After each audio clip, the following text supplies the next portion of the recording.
আসসালামু আলাইকুম রহমতুল্লাহ।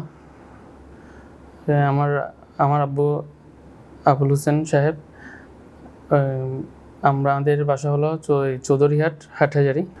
আমাদের কিছুদিন 1 বছর আগে আমরা আমার বাবাকে নিয়ে এখানে ওই ফুল বডি চেক আপ করতে আসি। তখনই গল ব্লাডারের যে স্টোনটা আছে ওইটা ধরা পড়ার পর আমরা ওই দিনই সুমন আলী স্যারকে আমরা দেখানোর পর উনি সার্জারির জন্য সাজেস্ট করে আমাদেরকে। সাজেস্ট করার পর আমরা বিভিন্ন সমস্যার কারণে আব্বুর বিভিন্ন সমস্যার কারণে আমরা ওই বছরই অপারেশনটা করাতে পারিনি। তখন এরপর এখন আবার একটু মানে একটু খারাপ লাগতেছিল আব্বুর।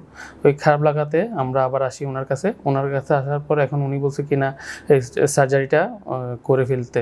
তখন আমার চাচা আমার আব্বুর ফ্রেন্ড, উনিও একই সমস্যা ভুক্তভোগী। তখন ওরা দুইজনই মিলে সুমন আলী স্যারকে দেখানোর পরে দুইজনই একসাথে অপারেশন করার সিদ্ধান্ত নেয়।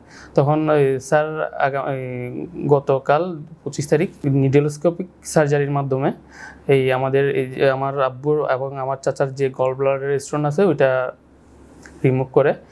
তো আমরা দুজন খুব ভালো সুস্থ আছি আলহামদুলিল্লাহ।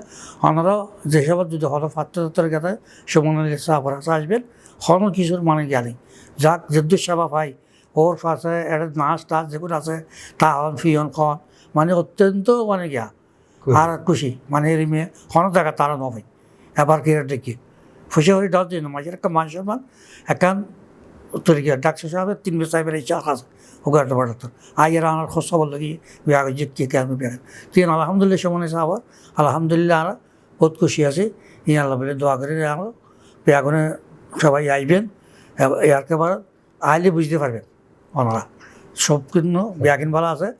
তো আমরা সাহাবার থ্যাংক ইউ শুক্রিয়া আল্লাহ করি। আচ্ছা আসসালামু আলাইকুম।